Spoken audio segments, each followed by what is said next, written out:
కాంగ్రెస్లో రేవంత్ రెడ్డి గారు ఉన్నారు. మీరిద్దరు టీడీపీలో పనిచేశారు. కాంగ్రెస్ సీఎం రేవంత్ రెడ్డి గారు అయ్యారు. ఏమైనా కలిసారా? లేకపోతే కాంగ్రెస్ వైపు ఎందుకు అడుగు పడలేదంటే మీరేం చెప్తారు? సీఎం అవ్వగానే మరుసటి ఎందుకంటే ఇక్కడ దగ్గరే ఇల్లు. అవును, ఇక్కడే కదా. ఈయనే అవును.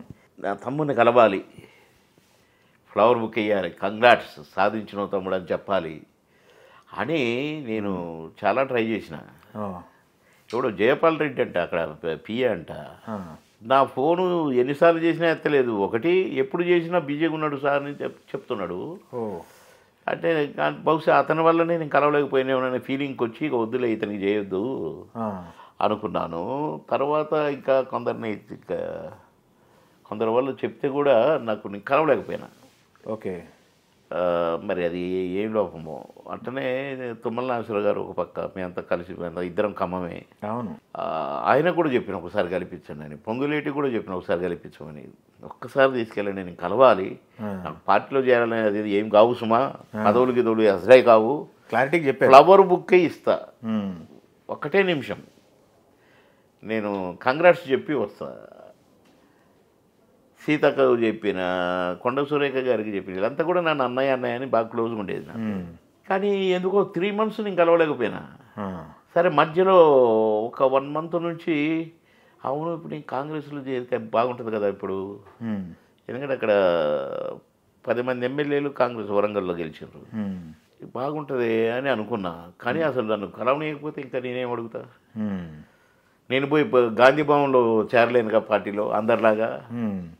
అవునా కదా? అవునవును. ఇప్పుడు ఒక రేవంత్ రెడ్డి గారికి తెలిస్తే నన్ను వచ్చి కలవచ్చు కదా అనుకుంటాడు. వీళ్ళు కలవనేయట్లేదు అనేది ఆయనకు తెలియదు కదా.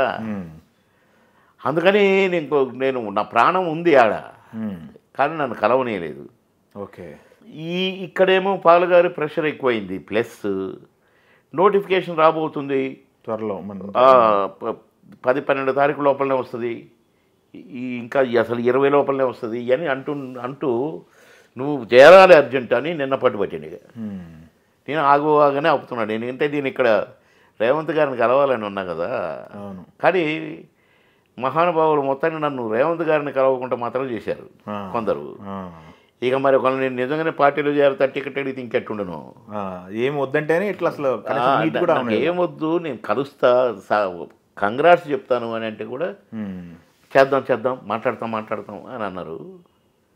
అందుకని అడుగు నన్ను వాళ్ళే వేయలేదు, నా మనుషులే వేయలేదు, కనుక నేను అడుగు వేయలేకపోయాను. అదేలేండి. కానీ నాకు ఉంది. ఓకే. ఇప్పుడు కరెక్ట్, ఎందుకంటే అందరు నా వాళ్ళే ఉన్నారు మొత్తం. ఓకే. ఇప్పుడు మీకు వరంగల్ కాన్స్టిట్యున్సీలో మొత్తం మీ అనౌన్స్ చేశారు కాబట్టి దగ్గరికి వెళ్తే చాలు ఇంకంతే. ఇక ఏ రకంగా వెళ్తాను ఏంటో, రైలు ఎక్కుతానా, బస్సు ఎక్కుతానా, సైకిల్ ఎక్కుతానా, ఇక స్కూటర్ ఎక్కుతానో ఇప్పుడు చెప్పలేము. అదే. ఓకే. వారికి మాట ఇచ్చినాము కరెక్టే, కానీ ఏ రకంగా వెళ్తానో ఇంకా మనకు క్లారిటీ లేదు. ఇప్పుడు అర్జెంటుగా వైజాగ్కి వెళ్ళాలట, ఆయన ఏదో మీటింగ్ పెట్టాలట, ఏదో దాంట్లో ఉన్నారు. ఓకే. సరే నోటిఫికేషన్ అయితే రానియండి, అంతే. నోటిఫికేషన్ అయితే రావాలి కదా. నోటిఫికేషన్ వచ్చినాక 1 month గ్యాప్ ఉంటుంది కనుక ఈ లోపల ప్లాన్ చేయాలి. All the best sir. Thank you. Warangal MP Babu Mohan garu, all the very best sir. Ticket వస్తే రేవంత్ రెడ్డి గారు టికెట్ ఇస్తే అది సీటు గెలిచినట్టే, క్వశ్చనే లేదు. సరే పాల్ గారు ఇచ్చినా కూడా అక్కడ ఒక ప్రత్యేకత ఉంది వరంగల్కి, కేఏ పాల్ గారికి, నాకు. కనుక నాకు బెటర్ పొజిషనే అవుతుంది, అంతేగాని అటర్ ఫ్లాప్ మాత్రం గాను. కనుక ఏం జరుగుతుందో చూద్దాం. Okay. All the very best sir. Thank you.